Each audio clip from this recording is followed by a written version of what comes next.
Good morning. I am back with a new core curriculum lesson, and we're going to talk about Andromeda, which a lot of you have probably heard about. But I really want to take some time to explain what it is and why it's so different than what people might be used to if you were running any ads before late 2025. So, Andromeda is not Meta's algorithm, it is the ad retrieval system. So at the same time the ad retrieval system changed to Andromeda, the algorithm also changed. But a lot of people use the terms interchangeably and they are separate things. So the rollout started in like late spring 2025 and it finished in early spring 2026. So during that time, authors were saying, Facebook ads no longer work. Um, if you want any chance of them working, here's how to fix them so they're like they were before. And that's completely the wrong mindset, because overriding what Meta is built to do is not a recipe for success. Even if you can get a temporary win, it's not going to last. That is not how Andromeda works. And a lot of the features are being removed and deprecated and no longer supported. Like, one example is, for the last year and a half at least, Meta was saying dynamic creative is going away. It's going away.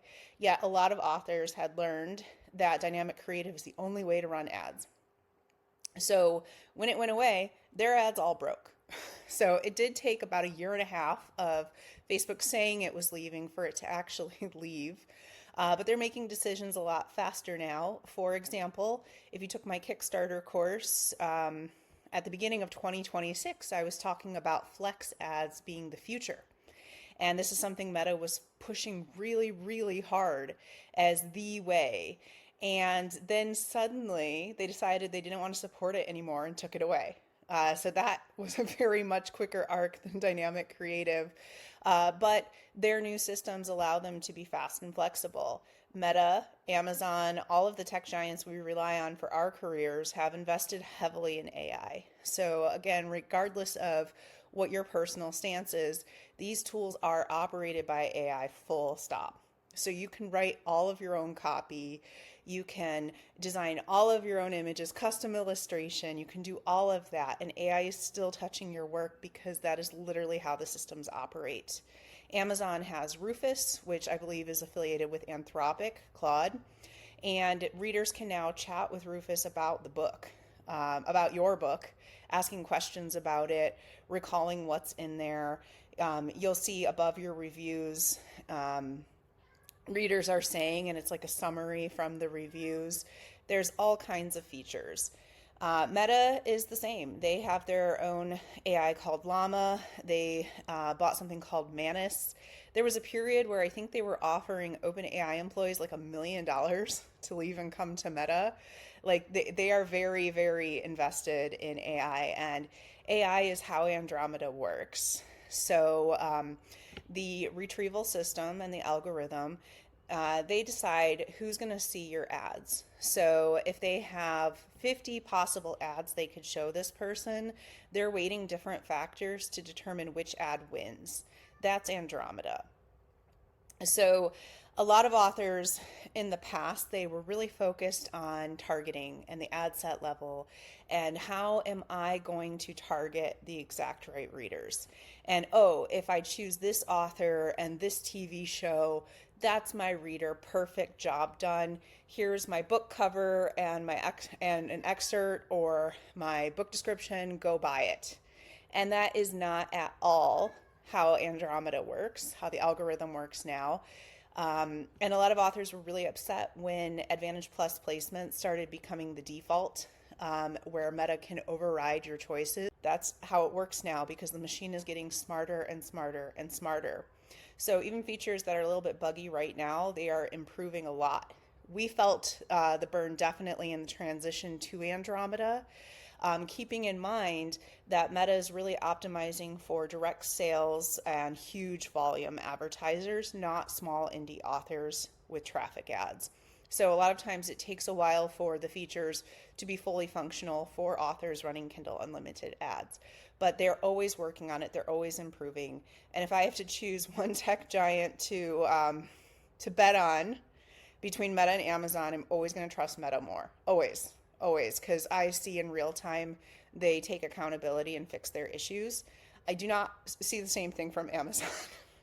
So just something to keep in mind that if you're seeing a huge downturn in your ads, it's not necessarily a Meta problem. It could be an Amazon problem. Reporting delays are very frequent. That's not to say Meta is infallible. That's just to say that I think people falsely attribute problems to it when there's a truer answer out there. But okay, a lot of author targets were removed. The little author niches and shows you might have chosen and said, this is the winner, this is my exact audience, gone. They all collapsed into big categories. They want broad targeting now because Meta wants more control to decide who sees what ad. And part of this is customer experience, same as with Amazon or any retailer, is they want their users to be happy. They want them to see relevant ads, and they want their users to buy the things in the ads so that they continue to get ad money from us and continue to get usage time from the customers. They want people on their app instead of a different social media. They want them happy with the experience. So Meta is optimizing from both sides. And give me 1 second. I have a cat interference, but I think it's quiet enough where it's not bothering you guys, I hope.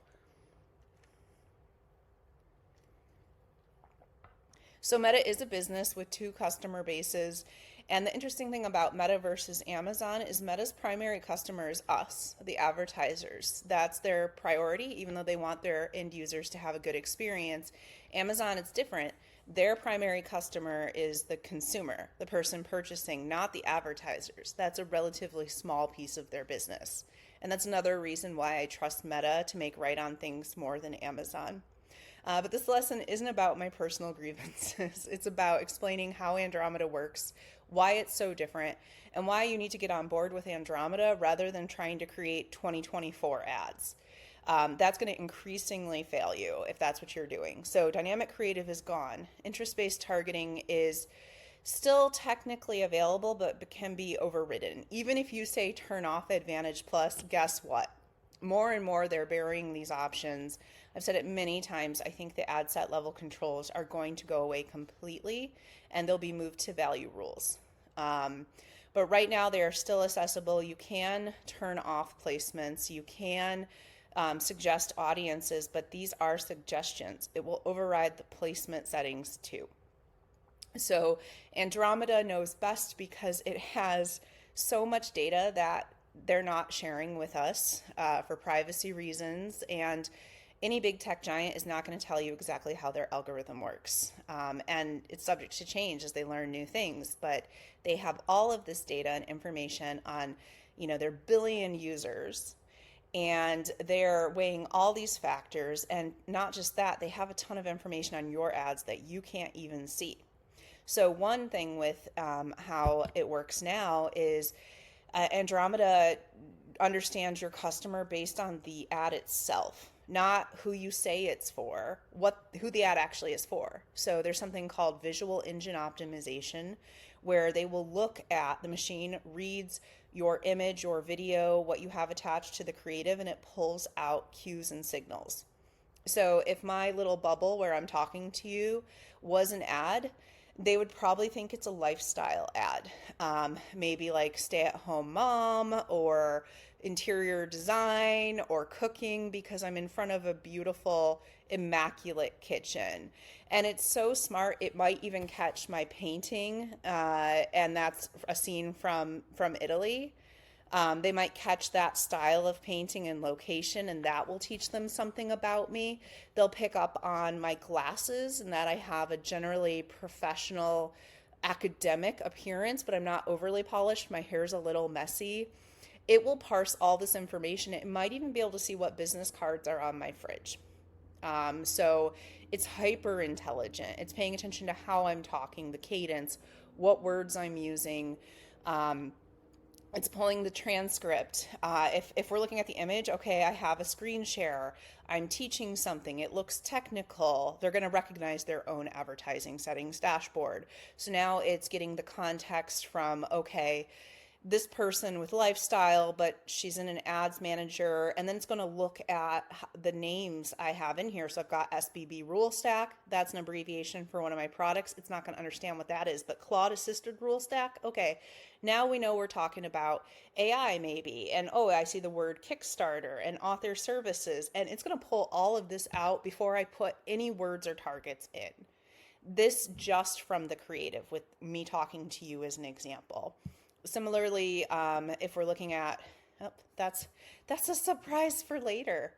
If we're looking at the art here, okay, fantasy, maybe youngish, a little bit absurd. There's a cheese and a superhero cape, small town. It's going to pull all these elements out and then like, okay, well, who likes, younger fantasy, absurdist? Like, okay, who do we know is a match for that? Because they know what their users are sharing, what they're talking about in their messages that we can never see, what they're clicking on, what they're engaging with, not even just what they're actively clicking on. Cat interference. This is for you, Lainey. This is the kitten is growing up. But they see all of that. And they can match who's just stopping to look at the ad. So even if they don't interact with it, if they pause the scroll, they have that information. It's so much. And that's just on the visual side. Your text says a lot, and that's going to be one of the biggest lessons you're going to have. I would say in this course, we're going to learn really about feeding the creative diversity and making decisions based on that. We're going to be learning a lot about how the copy is the targeting now. And we're going to learn a lot about the advertising settings, which we've already kind of drifted in. These are going to be like the three main things I want you to learn. There'll be a lot more in the course, but this is like one of the key lessons. So inside your copy, it's also reading those words, and those are even easier to read than the visual. So I'm going to teach you something called the SEO block, where we're going to stack in microtropes, comps that are books and authors, comps that are different media properties like movies or music arts or celebrities that hit your target audience exactly right, because it's parsing how you're talking, your cadence, who's this for, what's the age demo, like it's getting all of that from your creative. And that is so much more information than me saying, hey, fans of TJ Klune might like this. Because I can say that, but the cover we're looking at right now is very different than the house on the Cerulean Sea. So even if it's a match in my mind, it's not an obvious match to the machine, which means it's not an obvious match to the reader either. So they're creating alignment, and they're learning all the time. So meta learning at the account level, the advertising settings we've been doing in the case studies, that's huge, because as long as I'm still pushing this, slightly absurdist, small town fantasy brand in one account, as I have different covers, as I have different creatives and different ad copy, it's still feeding into that whole understanding of who this is for. So that is Andromeda in a nutshell. Is the creative is the targeting, and I have some notes. I was like, hey, Claude, what do I need to make sure to say? Because Claude is... I always have it argue with me. I'm like, here's the transcript, do the notes, tell me what I did well, tell me where you disagree. And it says I always bury the lead. And it says I need to prepare so that I stay on topic. And I'm like, okay. So it parsed all of my previous transcripts, and I said, this is what I want to share about Age of Andromeda. What do I have to hit?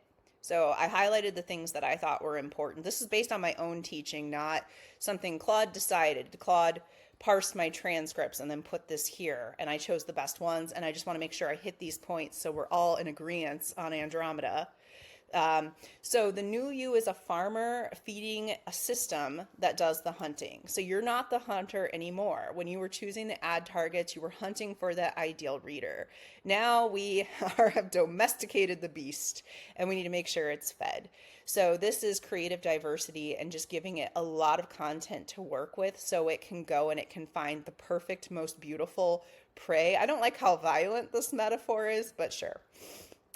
So Andromeda overrides narrow targeting because it thinks it knows better, and more that's that's the case. So if you were using Andromeda settings as it was transitioning before the transition was complete, maybe you had a bad experience, but I'm telling you, it gets better all the time. Yes, we have bugs and glitches, but for the most part, it's recovered very quickly. And I'm going to teach you, not just what buttons to push, but how to think about ads so that if you do run into a tech glitch, you have a backup plan. So you never have to lose momentum. Account level learning is the headline. So we've talked a lot about that and how my Luna Rider brand has its own account. My author services has its own account.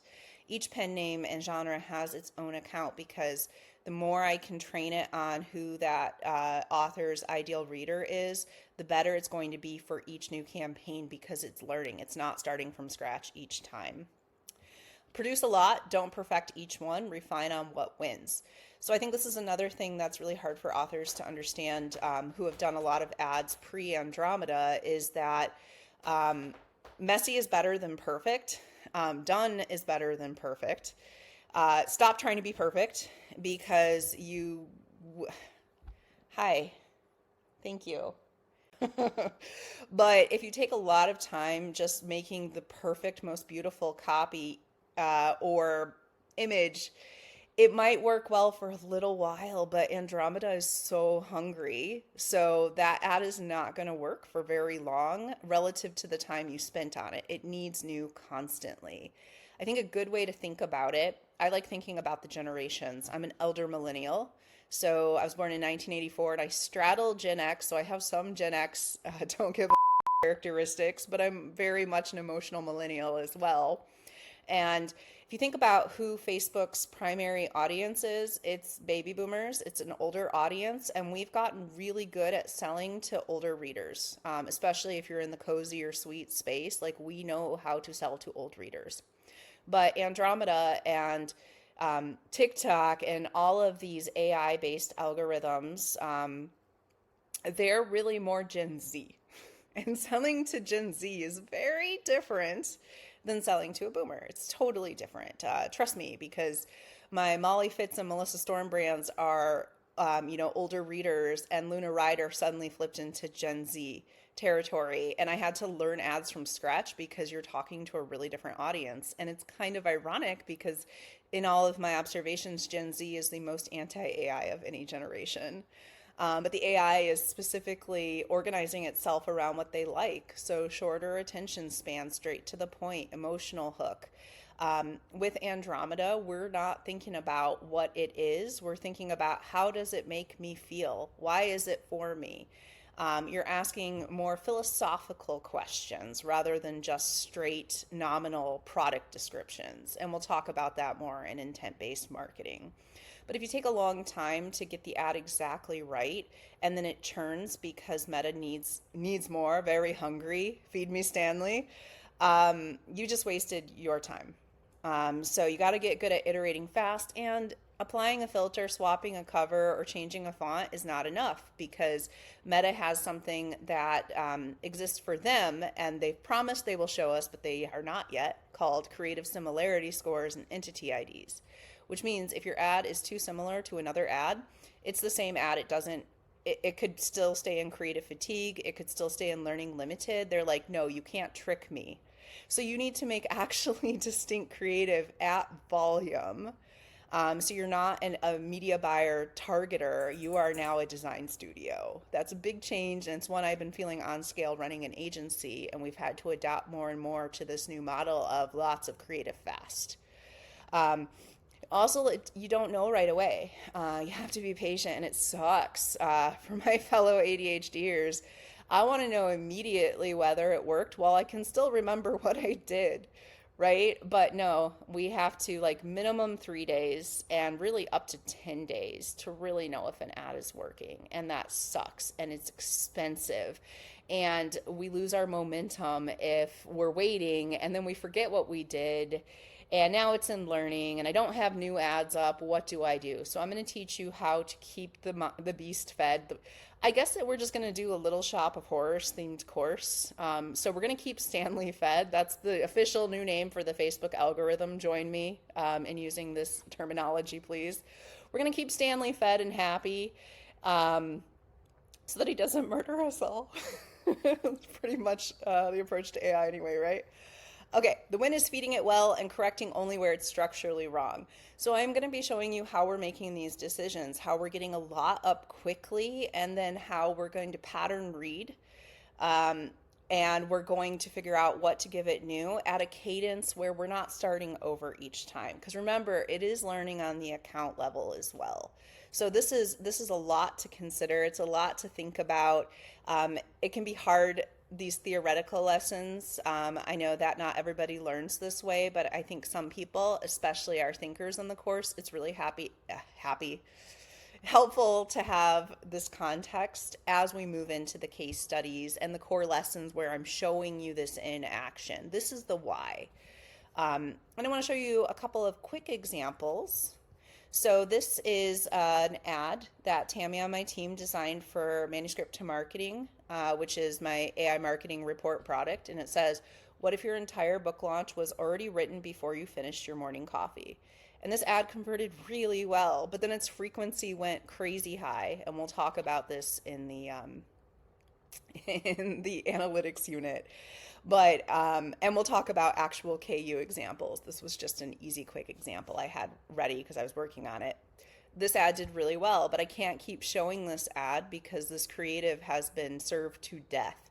So if I look at this and which creatives it beat, and I look across all the history of marketing this product, what am I noticing is the theme that is working. So it's not just reword the question slightly or change it to tea, although I guess I could change it to tea, your cup of tea, and then it's a tea. But I have to figure out, what is it about this ad that's a winner? Is it the plain background? Is it that the coffee is appealing? Is it the question? What is working here? So I did this analysis and I created new ads that are the same but different, which is a skill we have to learn as writers. So we have to learn it as Andromeda advertisers as well. But here are the iterations. So what I gleaned is solid background, not a lot of noise, easy to see the central object at a glance. So we have a solid background. We've got the logo. Every single one is a question where the answer is something that makes your life easier. And I'm working on getting more objects that are meaningful to writers, but this is the look. So this was one? I feel like it looks like Valentine's, like I should send out ad Valentines. But here we go. This is really strong. And this is, I put this live yesterday and this thing is converting at like 7x. It's amazing. So this formula works. And before I had a lot more like arguably better looking designs, but that was not what was converting. It is this Valentine style ad is converting for this product. And you can do this for your books as well. So I have another product called the Story Bible Builder. And I don't have these all in a grid, but it's like, okay, how can I do the same thing for a different product using what worked, but I don't want readers to think it's the same product and think they've already bought it. So this is kind of a common issue with covers as well, is you want your series to be cohesive, but if the covers look too similar, readers might think they've already read the new book. So this is the change in the same concept for a different product. So we have a different logo, we've moved the placement, we've slightly edited the layout, and we've changed the color scheme. But this is iterating on the same winning formula with a distinct look. So hopefully that kind of helps showing how I'm building the data.